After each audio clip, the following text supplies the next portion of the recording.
देखिए सर, हम मंदिर में जाते हैं ना, तो कभी कभी हम दूसरे का जूता पहन लेते हैं। जैसे ही दूसरे का जूता पहनते हैं, तुरंत अंदर के यहाँ से एक आवाज तो आती है कि जूता मेरा नहीं है। हर घटना में हमें इंट्यूशन तो आता है। इंट्यूशन तो आता है। बहुत सालों पहले एक एडवर्टाइज आती थी स्प्राइट की, दिखाओ पे न जाओ, अपनी अकल लगाओ।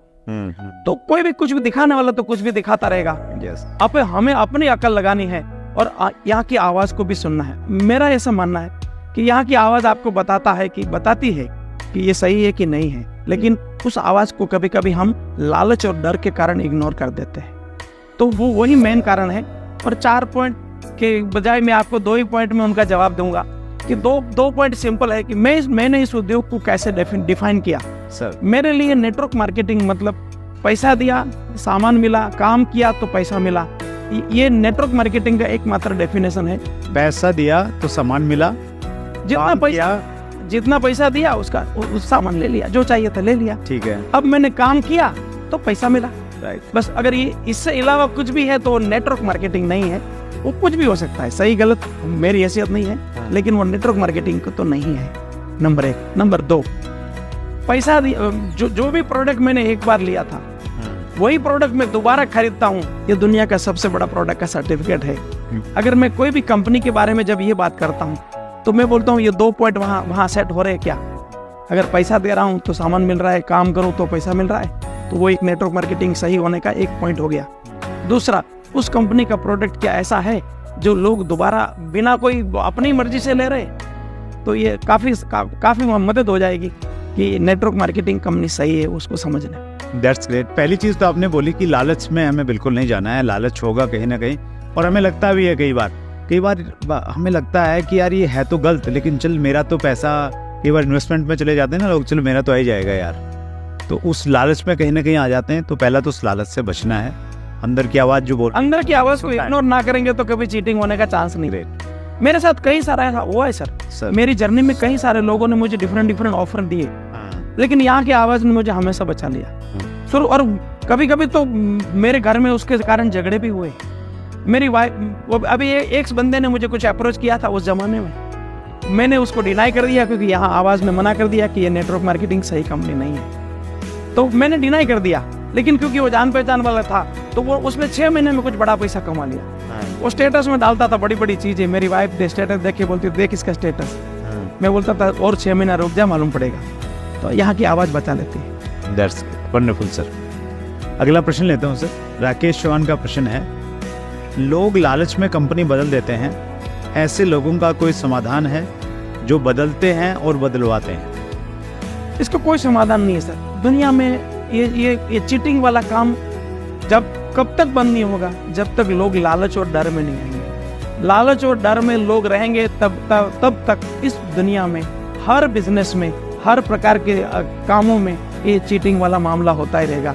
और कंपनी बदलना, देखो मैं एक किताब, मैं 2-3 किताब लिख रहा हूँ, उसमें से मुझे एक किताब जो नेटवर्क मार्केटिंग के विषय में मैं लिख रहा हूँ, उसमें मुझे एक बात का जवाब नहीं मिला कि ऐसा क्या होगा जो हर एक बंदा नेटवर्क मार्केटिंग में सफल क्यों नहीं हो सकता। तो फिर उसकी छानबीन में मुझे एक बात मिल गई कि कई बार लोगों के कर्म भी, इस लाइफ के पहले के कर्म भी इस लाइफ को इफेक्ट करते हैं। तो कभी कभी उस वजह से भी लोग करते हैं। तो इसका कोई परमानेंट समाधान दे नहीं सकते कि लोग कंपनियां बदलते उसका क्या करें। बस मैं बोलता हूँ दुनिया को कुछ नहीं करना है, हमारा कर लेना है कि भाई मैं अपने आप को ध्यान में रखूं। हाँ, मैं किसी लालच में नहीं आऊं और डर में ना आऊं, डर में नहीं आऊं कि अगर मैं यहाँ नहीं जुड़ी तो मैं रह जाऊंगी या रह जाऊंगी। Right. Got it. Valid sir. अगला प्रश्न ले रहा हूं सर मैं। ये प्रश्न है विजय वर्मा का। प्रश्न तो बहुत लंबा है, इसको मैं शॉर्ट में करता हूं। नए आदमी को पहले सिस्टम में लाना चाहिए या प्रोडक्ट यूज कराना चाहिए? नेटवर्क मार्केटिंग आज से 28 साल पहले जब भारत में आई थी, उस समय मैक्सिमम लोग प्रोडक्ट देके लोगों को प्रोडक्ट देते थे, यू फील करवाते थे, फिर नेटवर्क में लोग आते थे। तो भारत में या दुनिया में नेटवर्क मार्केटिंग की शुरुआत तो यही हुई है कि प्रोडक्ट लोगों को दिया गया, फिर लोगों को प्रोडक्ट में मजा आया, फिर लोगों ने धीरे धीरे बिजनेस शुरू किया। लेकिन आज के एंड्रॉइड के ज़माने में मैं थोड़ा सीधा बात करने, मेरे काम करने का तरीका भी यही है कि सीधी सीधी बात करता हूँ। तो एंड्रॉइड के ज़माने में हम उतना वेट क्यों करें? जब भारत में अपॉर्चुनिटी लोग ढूंढने वाले हजारों लोग हैं, हजारों नहीं लाखों करोड़ों लोग हैं जो डेली अपने लिए कुछ वैल्यू एडेड चीजें सर्च कर रहे हैं कि मुझे अच्छा काम मिल जाए, तो हम क्यों ना डायरेक्ट उनको टारगेट करें कि भाई कौन काम ढूंढ रहा है उसको काम दिया जाए। तो मैं अगर इस सवाल का जवाब दूंगा तो बोलूंगा कि आप आज के तारीख में प्रोडक्ट यूज करके बाद में लाएंगे, उसको चक्कर में ना पड़ते हुए डायरेक्ट लोगों को टारगेट करें कि इसको काम चाहिए, उसको काम देते हैं। मतलब उनको प्लान बताएं, प्लान बताए, राइट प्लान ठीक है, परफेक्ट है। अगला प्रश्न है सर, ये सुकेंद्र कुमार का है। ये भी प्रश्न बहुत लंबा है, इसको मैं और थोड़ा सा छोटा करने की कोशिश करूं। ये पूछना चाह रहे हैं कि अगर कोई अपलाइन किसी व्यक्ति को ज्वाइन करवाता है और ज्वाइन करने के बाद में उसको कोई गाइडलाइन नहीं देता, उसको छोड़ देता है, तो उस स्थिति में क्या किया जाए? नेटवर्क मार्केटिंग में ये एक ऐसी बात है कि यहाँ आपको अपलाइन चुनने का अधिकार नहीं है। हाँ, नेटवर्क मार्केटिंग उद्योग में लोग सर्च करने नहीं निकल रहे हैं कि मुझे कुछ नेटवर्क मार्केटिंग कंपनी करना है तो मैं सर्च करूं, ऐसा अभी तक तो नहीं मैंने बहुत, हाँ यस, रेयरली होता है ऐसा। मैक्सिमम तो यही हो रहा है कि नेटवर्क कर लोगों को ढूंढने जाता है तो प्लान दिखाता है, पीछे पड़े रहते हैं भाई कर ले, जब जाके आदमी ज्वाइन करता है। हाँ, तो इसका मतलब है आपको कोई ना कोई प्लान दिखाएगा। अब वो कितना एलिजिबल होगा या नहीं होगा उसके ऊपर मैं तो कोई बात नहीं कर सकता कि कौन कैसा होगा, राइट। तो उसके लिए मैं मेरी लाइफ को क्यों नुकसान करूं? तो मैं ये शायद मेरी लाइफ से कनेक्टेड सवाल है जी। जब मैं इस उद्योग में आया था 21 जून 2008 को, पूरे दिन मेरे 3 अपलाइन होने वाले अपलाइन, उस समय मैंने फॉर्म साइन नहीं किया था, सारा रात को किया, तो 3 जो होने वाले अपलाइन थे उन तीनों से मैंने पूरे दिन प्लान करवाए और रात को मैंने फॉर्म साइन किया। फॉर्म साइन क्या किया, फॉर्म मैंने ही भरा था पूरा।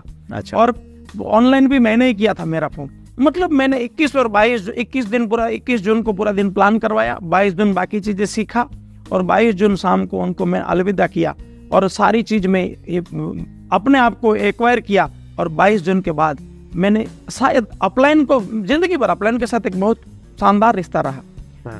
आज मैं जो कुछ भी हूँ शायद उन तीनों अपलाइनों का ही मैं धन्यवाद बोलना चाहिए कि उनकी वजह से मैं यहाँ हूँ। तो लेकिन मैंने कभी उसका यूज नहीं किया। तो मैं बोलना चाहता हूँ कि मैं ऐसा मौका ही क्यों रखूँ कि अपलाइन है नहीं है उनका मतलब ही नहीं है। मेरे पास एक दुनिया की सबसे श्रेष्ठ इस अपॉर्चुनिटी आई है, तो मैं इसके लिए जो जरूरी चीजें सीख के अपना काम कर सकता हूँ। तो अपलाइन रहे ना छोड़ के चला जाए, जाने दो। तो आपको अपने ऊपर कॉन्फिडेंस था कि आप खुद ही कर लेंगे, किसी की जरूरत नहीं, ऐसा था? कॉन्फिडेंस था ऐसा तो नहीं था, मैं एरोगेंस आदमी था। अच्छा। तो मुझे लगता था मेरे साथ कोई आएगा तो मेरी इज्जत क्या रह जाएगी, मेरे लिए कोई प्लान दिखाएगा तो फिर मैं काय के लिए हूँ। तो वो उस समय एरोगेंट था। लेकिन आज जब मैं 17 साल पहले के उस बंदे को देखता हूँ तो वो एरोगेंट भी मुझे मधुर लगता है। क्यों? वो अच्छा काम करके गया। क्यों? उस घटना की वजह से मैं पहले डे 1 से सेल्फ इंडिपेंडेंट बना। और इस उद्योग में जो भी डिस्ट्रीब्यूटर आते हैं उसका नाम भी इंडिपेंडेंट डिस्ट्रीब्यूटर है। अपलाइन का कोई परमानेंट उसको ठेका तो नहीं है कि उसको कंधे पे बिठाना है। हाँ, बिठा के रखते हैं। इस बिजनेस का माधुर्य है, लेकिन इसमें नाम है इंडिपेंडेंट डिस्ट्रीब्यूटर। यस। तो अपलाइन से जितना हो पाए ठीक है। मैं बोलता हूँ वो जो मेरे तीनों अपलाइन थे, वो तीनों अपलाइन ने नेटवर्क में कुछ बड़ा काम नहीं किया। नाम नहीं लेना चाहता, लेकिन बहुत रिस्पेक्ट है। मुझे आज भी उन तीनों के लिए रिस्पेक्ट है। लेकिन मैं जो जहाँ हूँ आज, उस एरिया में कहीं छू भी ना पाई, उस मुकाम पे भी बेचारे नहीं पहुंचे। लेकिन अगर मैंने इस कंप्लेंट को शिकायत में लिया होता तो मेरा क्या होता था? जितेश भाई, मेरी जो स्टोरी है उसमें एंड रिजल्ट एक जैसा है। स्टार्टिंग में थोड़ा सा डिफरेंस है। मैंने 2001 में डायरेक्ट सेलिंग की शुरुआत की और मैं तो बिल्कुल कुछ जानता ही नहीं था डायरेक्ट सेलिंग के बारे में और उतना कॉन्फिडेंस भी नहीं था ऑनेस्टली। तो जो मेरे स्पॉन्सर थे वो बहुत अच्छे वक्ता थे, बहुत अच्छी मीटिंग देते थे। तो मेरा एक ही काम रहता था, मेरे पास बजाज चेतक स्कूटर था, उस पर 2 लोगों को बैठाता और मीटिंग में उनके सामने बैठा देता, फिर 2 को पकड़ के लाता, फिर उनके सामने बैठाता। तो मेरा ठीक ठाक सा काम शुरू हो गया। तो थोड़े दिन बाद क्या हुआ कि जो मेरे स्पॉन्सर थे वो कंपनी छोड़ गए। अब छोड़ने के बाद में बड़ी मुश्किल हुई कि यार मेरे को तो प्लान ही दिखाना था, अब कैसे चलेगा। और फिर ये लगा कि नहीं यार, इतने सारे लोगों को जोड़ा है तो इनको हेल्प तो करना पड़ेगा।